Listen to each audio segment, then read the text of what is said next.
What if I told you, Roblox wasn't always the global gaming empire we know today? That before the millions of games, before the fashion shows and concerts, before the $45 billion IPO, Roblox was hanging by a thread, built by two guys in a tiny office. No players, no money, and no one who believed in them. Just a dream, a broken prototype, and a crazy belief that kids could build their own worlds. It was slow, it was clunky, and at one point, it was almost completely abandoned. But then, one brave kid, one message board post, and one global tragedy would change everything. This is the insane true story of how Roblox almost died, and how it rose from nothing to become one of the most powerful gaming platforms in the world. In the early 2000s, David Baszucki, a Stanford engineer obsessed with physics, had already built one successful company. But instead of spending his millions on yachts or startups, he built software for classrooms. That's how he met Eric Cassell, another brilliant programmer who shared his obsession. Together they worked on educational tools, simulations that showed how gravity, velocity, and friction worked. It was all for schools, all for learning. But something about it stuck with them. What if you could take that simulation and make it fun? Not just a science lesson, but an entire platform. What if kids didn't just watch simulations? What if they could build their own? A sandbox, a universe, a blank canvas powered by physics where anyone, even an 11-year-old, could create anything they imagined. No rules, no limits, no experience required. In 2004, they started building a prototype. They called it Dynablocks.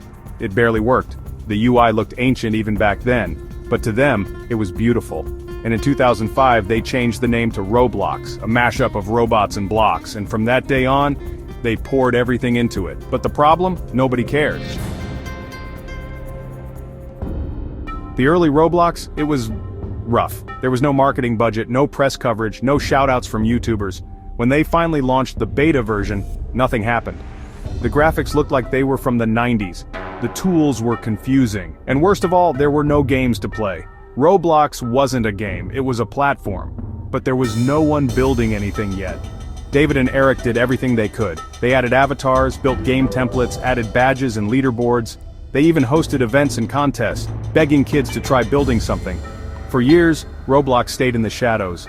It felt like they were shouting into the void. Club Penguin exploded, RuneScape was everywhere, Minecraft was on the rise, and Roblox, still unheard of. Investors didn't get it, kids didn't know it existed, and the few who did, often gave up because it was too confusing. But David and Eric refused to give up. They believed something the world didn't. If you give kids the tools, they'll build something amazing. Around 2009, a wave of kids started finding Roblox. Not through ads, but through message boards. They weren't famous, they didn't go viral, but they were bored. And Roblox gave them something no other platform did: freedom. These kids, some only 12 or 13 years old, were suddenly designing obstacle courses, racing games, and even medieval worlds. All inside their browsers, all from scratch. It wasn't pretty, but it was theirs. They called them obby games, short for obstacle courses. And from these first players came the first Roblox legends like Stickmaster Luke, OneDev2, and Telemon. They weren't employees, they were just kids. But they were building the blueprint for what Roblox would become. By 2011, Roblox had a small but passionate community. It wasn't trending, it wasn't mainstream, but it was growing. One game, one player, one builder at a time. But then, just as things were picking up, tragedy struck. In 2013, Roblox co-founder Eric Cassell was diagnosed with cancer. He didn't stop working. Even while going through treatments, he kept showing up, debugging code, encouraging young developers, sending messages to fans. But that year, Eric passed away. He was just 45. The Roblox community was devastated. Kids who had never met him in real life showed up to a virtual funeral, thousands of avatars lining up in-game to pay respects. They wrote tribute games, held candlelight vigils, wrote long thank you letters to a man they'd only ever known through code. For the first time, Roblox was no longer just a project, it was no longer a toy, it was something deeper. A community, a world, a family. And David, he made a promise: we're going to finish what we started. From that moment on, Roblox wasn't just a platform, it was a legacy. But the world still didn't know it existed, until a global crisis changed everything. In 2020, the world shut down, schools closed, kids stuck at home, no friends, no hangouts, nothing to do. Millions of kids suddenly had nowhere to go, except Roblox. Out of nowhere, daily users exploded. Kids weren't just playing, they were creating. Throwing virtual birthday parties, opening pizza shops, build theme parks, explore haunted houses. It wasn't just entertainment, it was connection. And in a time of isolation, Roblox became a lifeline. By the end of 2020, Roblox had over 32 million daily users. Developers, many still teenagers, started earning thousands, then millions, from games they built in their bedrooms. And then came the biggest move of all. In March 2021, Roblox went public. A $45 billion IPO, one of the biggest in gaming history. Not bad for a game nobody believed in. From a clunky, empty prototype, to one of the most valuable gaming companies in the world. David Baszucki, the guy who started all this in a small office, became a billionaire. But he didn't stop building. Roblox kept expanding. They added voice chat, partnered with Gucci, Nike, and Netflix. Held concerts with Lil Nas X and 21 Pilots. Roblox developers became full-on studios. Kids started companies. Some even bought homes before graduating high school. Roblox isn't just a game anymore, it's an economy, a social network, a metaverse before anyone else said the word.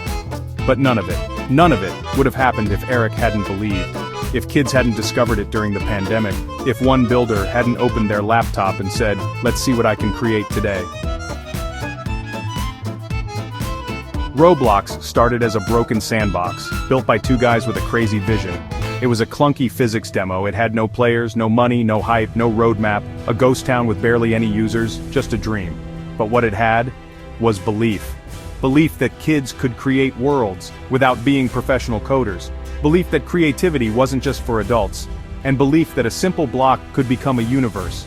And now, Roblox isn't just surviving, it's thriving. Over 70 million daily players, a global economy, entire studios and careers built inside the platform. Fashion brands, music labels, even Hollywood is knocking on the door. But here's the craziest part, it's not the only one. Because while Roblox was rising, Minecraft, another block-based game with no instructions, was building an empire of its own. Created by just one Swedish programmer, Marcus Notch Persson, Minecraft wasn't backed by investors. It didn't have corporate sponsors, it was just one guy, alone, coding during weekends. But the magic was the same. Here's a world.